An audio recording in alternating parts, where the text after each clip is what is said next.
G'day. Today we're shining the spotlight on Charles Leclerc, number 16 for Ferrari. More in just a moment.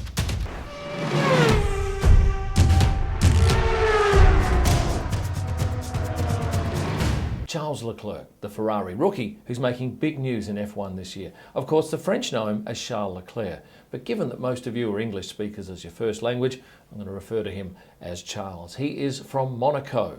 He is a Monegasque. In fact, he was born and raised in Monaco, unlike some of the other drivers who move there for tax purposes. So he gets his own home Grand Prix. And this event is fantastic. If you ever get the chance, you want to go to a Monaco GP. It's in May each year. A beautiful place in the world. Except if you want to see overtaking, yeah, you're pretty much going to be buggered because you're not going to see much of that. And because it's his home race, he gets to sleep in his home apartment and he can ride to the track each day on a bike. And his bicycle of choice is this one, a Stavello. Now, it's actually made by his uncle, who has a production company that makes these marvellous bikes, both pedal bikes and electric.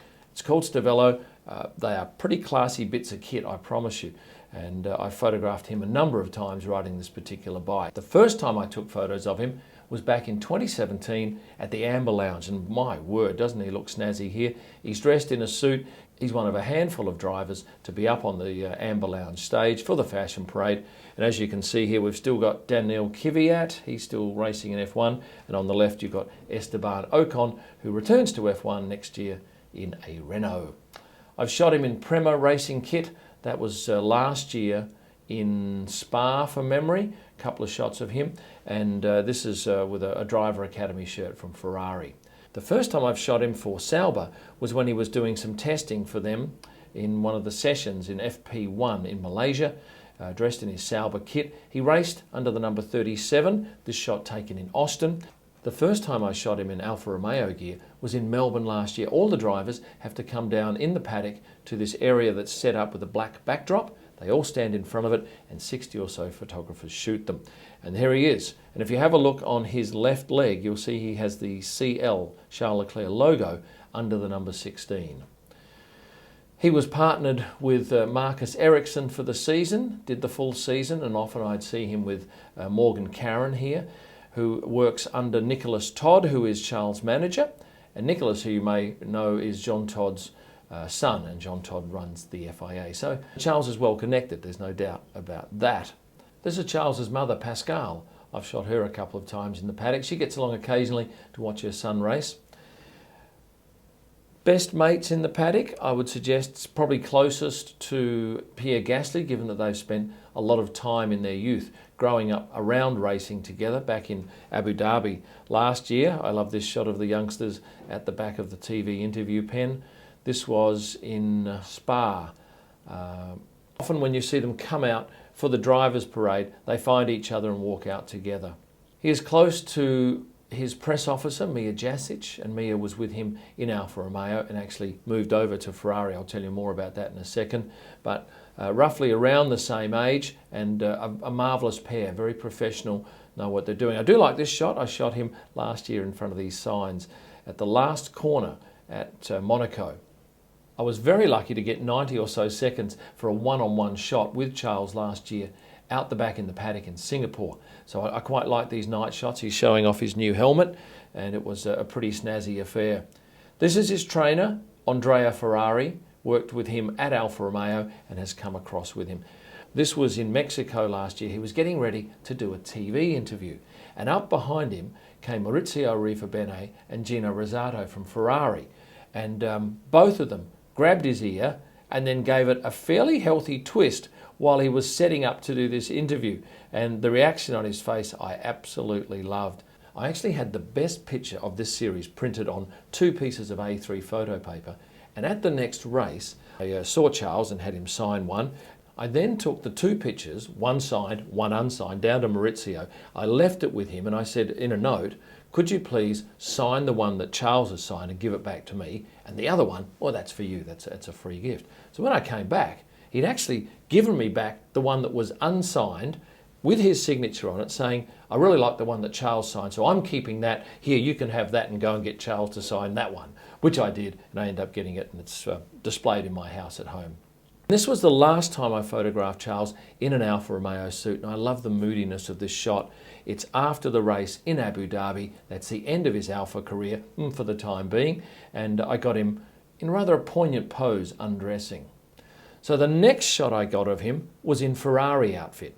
Now this was at testing, and then the beauty of going to testing is that there are hardly any photographers around. The drivers are much more relaxed. There are really hardly any fans, and you get this unequaled access to the drivers and teams.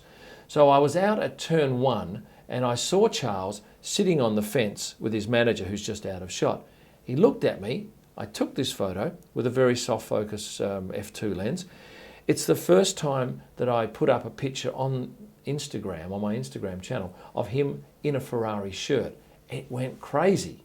About an hour later, I get a message via Instagram from Charles saying, "Hey, I love the picture. Can I run it on my page?" I was more than happy to do that. So I sent him the picture. He put it on his page. Suddenly I'm getting all these hits from everywhere, people following me. I thought, that's great. And that's been the start of a great relationship that I've had with Charles. He often rolls up to the track in a Ferrari this year, and he gets the pick of the bunch, obviously. Like a lot of the drivers, he's fashion conscious. I often see him in Burberry or D2, and he cuts a fine figure. On the left of this shot is his brother, Arthur Leclerc. From time to time, Arthur joins him at the track, and this was in Germany on the track walk. And this is his older brother, Lorenzo. So good-looking boys, all of them, I think you'd agree. Here's his teammate, Sebastian Vettel, and they get on well. As well, I guess, as any pairing of drivers in a team, because, of course, your teammate is also your closest rival. But I did like it in Bahrain, where Charles was looking like he was going to have a win. He was on track, and then he had that engine problem, and Sebastian was one of the first to go over to the young fella and console him. And I thought that showed marvellous team spirit from the two Ferrari drivers. Back here with Andrea Ferrari. Andre is his trainer, and Andre does some interesting exercises with Charles prior to the start of a race, or any session in fact. And this was going back in the Alfa Romeo days, a year and a half or so ago, outside the media centre in Germany, where they're doing some neck strengthening stuff. And then he plays a bit of soccer with him. Here he is in some Ferrari kit doing skipping. This was outside of the Ferrari garage, and I was lucky enough to get access to this on my own, kicking a soccer ball around and just generally sharpening his reflexes before a session. Here's one of the probably 13 or so drivers to do a track walk at each race.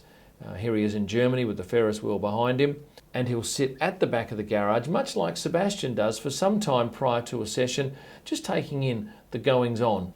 He's one of few drivers to sit next to his car on the grid, and he will do this despite the fact that there could be a gaggle of photographers and interviewers and TV cameramen around. He will sit under an umbrella if it's hot, and have a look at this. This is the sort of circus that he's faced with, and he sits there calmly as if nothing is in front of him. And of course, when he gets out to the back of the garage for his regular TV interviews, there is a line 3 and 4 deep of people keen to hear what he's got to say after a session. Another funny moment, we talked about that one earlier on, this was in testing in Barcelona, and I knew he was in the engineering caravan here, or the motorhome, and I thought, I'm just going to hang around for this shot. I was the only photographer there, and I must have waited for 20-25 minutes. And you've got to be ready, because you don't get a second chance. And he walked out, and then he held up his knife and fork for me. No smile, just this little quirky wry grin, perhaps you could read into it. And I love the picture. It's so unique. I ended up giving him a couple of copies of this picture, along with one for him to sign for me, which he duly did, and I was thankful for that. But then as an added bonus, and I always ask this of a driver, if they can, just write a message on there, which he did. So that's being framed as we speak now. Another funny moment.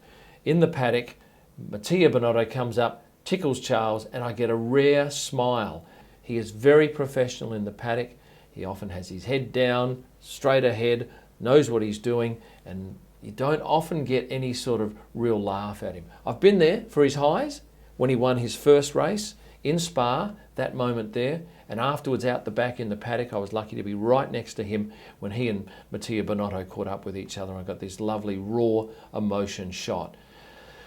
I've also been there at the negative times for him when he crashed in Germany. He was none too happy, and ended up going on the back of the motorbike back to the paddock, and nobody wants to end their race like that. And the saddest time, I think you'd all agree, was after Antoine Hubert's death. And on the Sunday, well before the race, they had a ceremony out on the track, and this is Antoine's mother.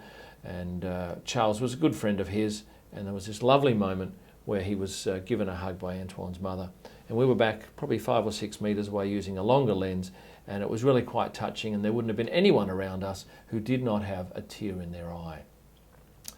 On the Girlfriend Stakes, he was going out with Giada for some time, but that all broke up sometime before Italy, so not much to report on that front. He's not much of a cricketer, but he did give it a go out here on the track in Silverstone. He's trying to hook this one probably over fine leg, but I don't think he even got onto it. Got a couple of funny shots of him. I don't even know what's going on there, but I quite like that particular photo. Here he is back, start of the second half of the season, where he catches up with Sebastian out the back of the garage, and I do like that. It's all smiles. They're back together, and a great moment, and unusual to see him running. He's normally on time. Seb, on the other hand, is completely the opposite. He's often running here or there.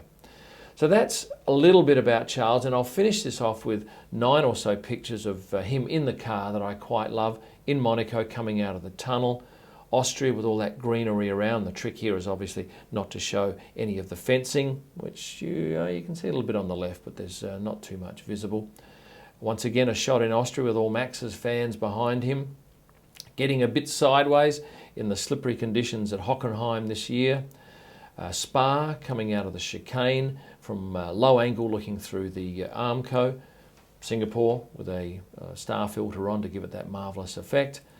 In Sochi, a wide angle shot here with that beautiful building in the background. And finally, 2 shots from Japan. This one going under the underpass, and here with the iconic Ferris wheel in the background.